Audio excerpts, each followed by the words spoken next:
Damos comienzo a un nuevo comentario bíblico expositivo. Servidores de Dios. Quien te habla es Manuel Cornejo. En esta ocasión estaré compartiendo sobre el libro de Génesis, en Génesis capítulo 22 y versículo 18, donde dice: En tu simiente serán benditas todas las naciones de la tierra, por cuanto obedecites a mi voz. Comienza diciendo este versículo: por cuanto obedecites a mi voz, es decir, has ejecutado mi mandato. La aceptación de Abraham por parte de Dios está representada en el Nuevo Testamento, unas veces como consecuencia de su fe y otras veces como la recompensa de su obediencia. Note que no hay discrepancia en estas declaraciones, ya que Abraham recibió la promesa de Dios por su gracia gratuita e incondicional. Él le creyó y su fe le fue contada por justicia, siendo sin embargo aún un hombre incircunciso. Santiago capítulo 2 versículo 21 nos dice: ¿No fue justificado por las obras Abraham, nuestro padre, cuando ofreció a su hijo Isaac sobre el altar? Y además recibió las más altas muestras de aprobación divina, ya que Dios primero promete y por su revelación despierta la fe en el corazón de Abraham. Y es entonces cuando él corona con recompensa las obras de esta fe, que es el resultado de su gracia. Y este entonces es el pacto abránico, que presenta un doble aspecto, es decir, uno carnal, es decir, la nación hebrea, y el otro espiritual. Las grandes características de este pacto son, primero, su punto culminante, que es Cristo, y en segundo lugar, su universalidad, que abarca a todas las naciones de la tierra, y en este tercer lugar, su inmutabilidad, siendo confirmada por su juramento peculiarmente solemne que nunca fue repetido a los patriarcas, aunque se hicieron frecuentes alusiones a él. En Génesis capítulo 24 y versículo 7 dice: Jehová Dios de los cielos, que me tomó de la casa de mi padre y de la tierra de mi parentela, y me habló y me juró diciendo: a tu descendencia daré esta tierra. Él enviará su ángel delante de ti, y tú traerás de allá mujer para mi hijo. Y en Génesis capítulo 26, versículo 24 nos dice: Y se le apareció Jehová aquella noche y le dijo: Yo soy el Dios de Abraham tu padre, no temas, porque yo estoy contigo y te bendeciré y multiplicaré tu descendencia por amor de Abraham mi siervo. Y Hebreos capítulo 6, los versículos 3 y 14 dicen: Porque cuando Dios hizo la promesa a Abraham, no pudiendo jurar por otro mayor, juró por sí mismo, diciendo: De cierto te bendeciré con abundancia y te multiplicaré grandemente. Este sacrificio puso a Abraham en una nueva relación con su posteridad, porque constituyó la inauguración de la dispensación de la gracia. Gálatas capítulo 3, versículo 8 dice: Y la Escritura, previendo que Dios había de justificar por la fe a los gentiles, dio de antemano la buena nueva a Abraham, diciendo: En ti serán benditas todas las naciones. El avenimiento prometido de Cristo está inseparablemente asociado por Dios mismo a este gran acto de fe, y el cristianismo es el pleno desarrollo del pacto abránico, porque todos los creyentes son la simiente de Abraham. Continúo ahora con el versículo 19, donde dice: Y volvió Abraham a sus siervos, y se levantó y se fue junto a Beerseba, y habitó Abraham en Beerseba. El relato del ofrecimiento de Isaac a Dios tiene un final feliz. Note que Moisés registra que Abraham y seguramente Isaac con sus siervos regresaron a Beerseba, Los siervos de Abraham fueron ellos testigos de que la fe del patriarca no era mera teoría, pues contrastaron el aspecto práctico de la fe de Abraham. Note que el patriarca había sido declarado justo por la fe delante de Dios. Ahora hay por lo menos dos hombres que pueden afirmar que las obras de Abraham respaldan su testimonio de fe en Dios. Continúo ahora con el versículo 20, donde dice: Aconteció después de estas cosas que fue dada noticia a Abraham diciendo: He aquí que también Milca ha dado a luz hijos a Nacor, tu hermano. Dice este versículo, Nacor, tu hermano. Viviendo tan lejos, rara vez llegaban noticias a Abraham de lo que había dejado en Harán. Pero además del interés doméstico, el conocimiento que le fue transmitido fue la causa probablemente de la determinación de Abraham de buscar una esposa para su hijo entre su propia familia. También se ha notado que Nacor tiene 12 hijos, 8 de su legítima esposa y 4 de su concubina. Así que Jacob tiene 12 hijos, 8 de 2 esposas legítimas y 4 de 2 concubinas. Por último, Ismael tiene 12 hijos. Estas coincidencias son coincidencias muy curiosas, pero no dan pie a la afirmación de que, por lo tanto, estas narraciones son místicas, pues son también coincidencias igualmente extrañas que se encuentran en todas las historias y en la vida cotidiana. Continúo ahora con el versículo 21, donde dice: Uz, su primogénito, Buz, su hermano, Kemuel, padre de Harán. Comienza diciendo este versículo: Uz, su primogénito, y Buz, su hermano. El primero de estos dio nombre a la tierra de Uz, donde habitaba Job, y que parece por descendiente de este nombre. El libro de Job, capítulo 1 y versículo 1, nos dice: Hubo en la tierra de Uz un varón llamado Job, y era este hombre perfecto y recto, temeroso de Dios y apartado del mal. Y también de quien surgió el Ausitae de Prolomeo, que habitaba cerca de Babilonia y junto al Éufrates. Este último fue padre de los buzitas, de los cuales era familia Eliú, que se interpuso entre Job y sus amigos. Libro de Job, capítulo 32, versículo 2, nos dice: Entonces, Eliú, hijo de Baraquel, buzita, de la familia de Ran, se encendió en ira contra Job. Se encendió en ira por cuanto se justificaba a sí mismo más que a Dios. Y también Kemuel, el padre de Harán, no ese Harán de quien los sirios son llamados arameos, ya que él era hijo de Sem.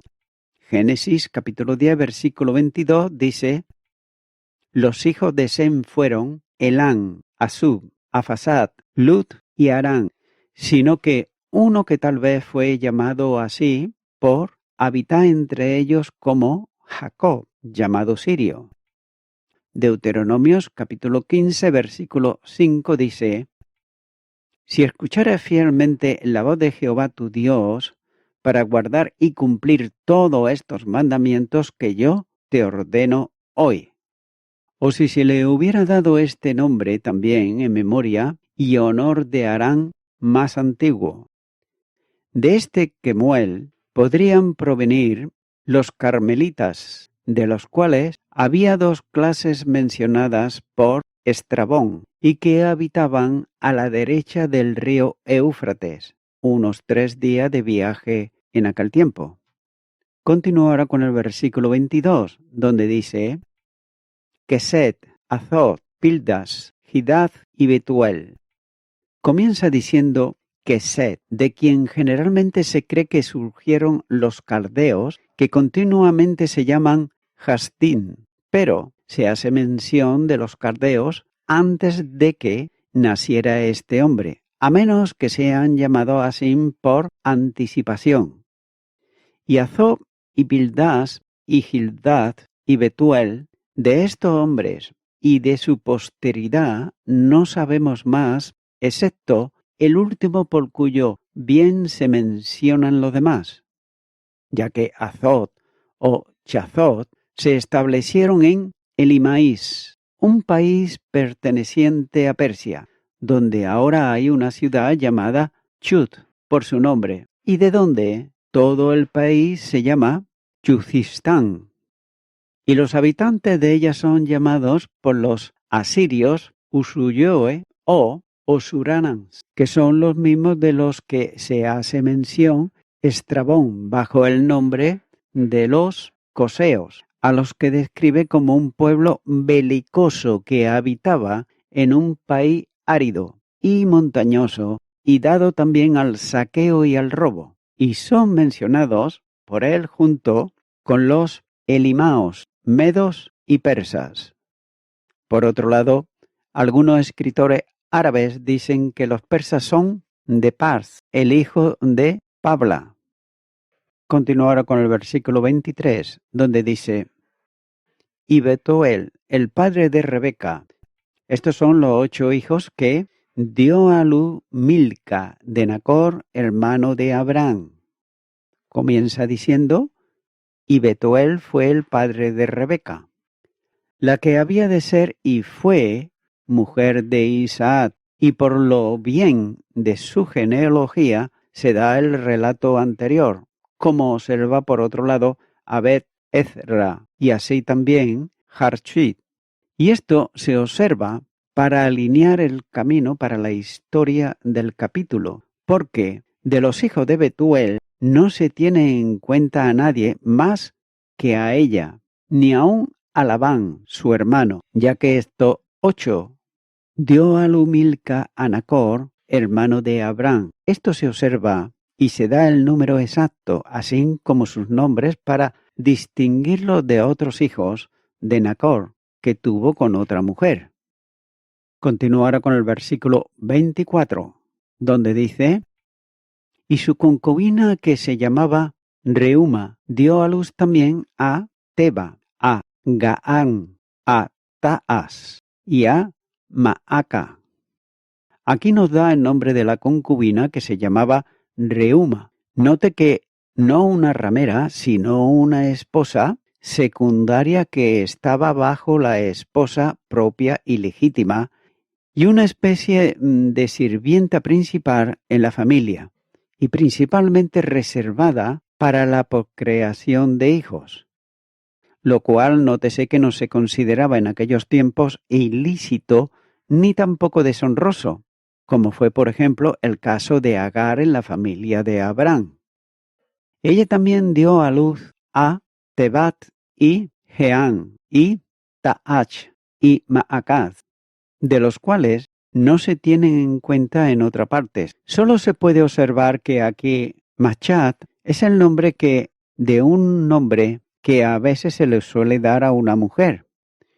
El primer libro de Reyes, capítulo 15, versículo 13, nos dice: también privó a su madre Maaca de ser reina madre, porque había hecho un ídolo de Asera. Además, deshizo Asa el ídolo de su madre y lo quemó junto al torrente de Cebrón.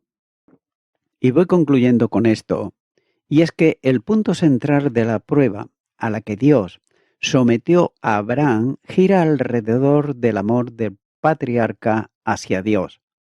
Ahora bien, ¿cuánto están dispuestos a hacer un ser humano por amor a Dios? La respuesta que se dio en el principio fue: nada aparte de la gracia preventiva de Dios, ya que el hombre no posee ningún amor natural hacia Dios. Todo el amor genuino a Dios, por lo tanto, surge del umbral interno de Dios. Y es por eso que el apóstol Pablo escribió cuando dice: porque el amor de Dios ha sido derramado en nuestros corazones por el Espíritu Santo que nos fue dado. Romanos capítulo 5 y versículo 5.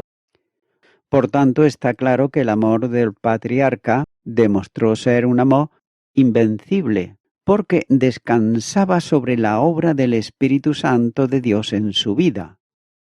El Espíritu Santo hizo que Abraham aprendiese la confianza que debe de ponerse en Dios Padre, y de esa manera Abraham salió victorioso, ya que fue llevado a la victoria por el Dios soberano cuando estaba en el monte Moriah.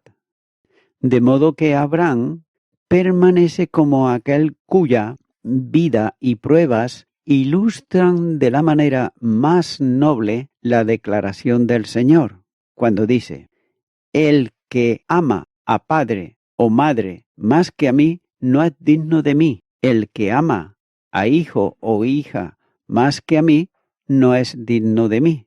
Mateo, capítulo 10, versículo 37. Note que Abraham demostró ser digno. En segundo lugar, es probable que en el monte Moriah el patriarca tuviese la experiencia a la que el Señor se refirió cuando dijo: Abraham vuestro padre se gozó de que había de ver mi día, y lo vio y se gozó. Juan capítulo 8 versículo 56. Después de haberle visto ese día con un nuevo gozo en su corazón y un renovado brillo en el rostro, Abraham regresó a los siervos que le esperaban, y lo hizo regocijándose con Isaac acerca de la gloria del Señor que había tocado sus vidas. Y la hermosura de esa experiencia dominó todos los aspectos de su vida en los días sucesivos. Sin duda alguna que este capítulo 22 de Génesis contiene la revelación más estupenda de la historia de la salvación diseñada por Dios en la eternidad, ya que la historia del ofrecimiento que Abraham hizo de Isaac, el hijo amado, en el monte Moriah, es la ilustración más formidable registrada en la Biblia de lo que ocurrió en el monte Calvario, ya que allí el Padre Celestial ofreció a su único Hijo, y lo hizo en propiciación por el pecado del mundo. Isaac era el tipo que no llegó a morir, literalmente, y Cristo, el Cordero de Dios, era el antitipo, ya que él sí que murió, entregado por el Padre Celestial. Por tanto, este capítulo 22 ilustra de manera clarísima lo que ocurrió cuando Jesucristo murió como el sustituto de los pecadores. Amigo y amiga oyente, la larga espera de Abraham por el nacimiento de su amado Hijo nos ayuda también a recordar cuánto hizo el Padre Eterno para atraer a su Redentor, planeado antes de la fundación del mundo, solo para que muriera de una muerte horrible, es decir, en la cruz del Calvario. Pero lo que es más sorprendente de todo es que nuestro Dios hizo todo esto solo para traer la reconciliación con los pecadores que estaban en rebelión en contra de Él. Amigo y amiga oyente, ahora tú puedes reconciliarte con Dios y lo puedes hacer por medio de Jesucristo. Así nos lo muestra a nosotros la palabra de Dios, cuando nos dice en la primera carta a Timoteo capítulo 2 y versículo 5, porque hay un solo Dios y un solo mediador entre Dios y los hombres, Jesucristo, hombre. Notarás, mi amigo, mi amiga oyente, que no hay otro intermediario, que no hay otro mediador, que no otra persona dio su vida, sino Jesucristo, hombre, fue el que puso su vida en la cruz del Calvario a favor del pecador y la pecadora arrepentido y arrepentida. Es por ello que mi amigo, mi amiga, yo te animo en este momento a que tú puedas rendir tu corazón a Jesucristo y aceptarle en tu corazón como tu Salvador. Si no sabes cómo hacerlo o nunca lo has hecho, es simplemente hacer una oración, pero esto sí, de corazón, de verdad. Si no sabes cómo hacerla, yo puedo ayudarte. Repite conmigo y di: Dios eterno, quiero darte muchas gracias por haber dado a tu unigénito Hijo en la cruz del Calvario a favor de mí. Ahora te quiero pedir perdón por todos mis pecados y me arrepiento de ellos, y te acepto a ti, Señor Jesucristo, en mi corazón como mi Salvador. En tu nombre, amén.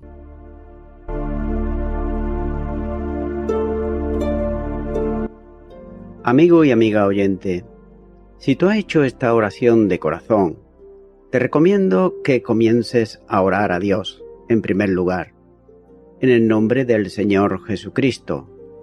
Orar a Dios no es rezar, sino que es hablar con una persona. También te recomiendo que leas la palabra de Dios y lo hagas a diario. Comienza, por ejemplo, con el Nuevo Testamento.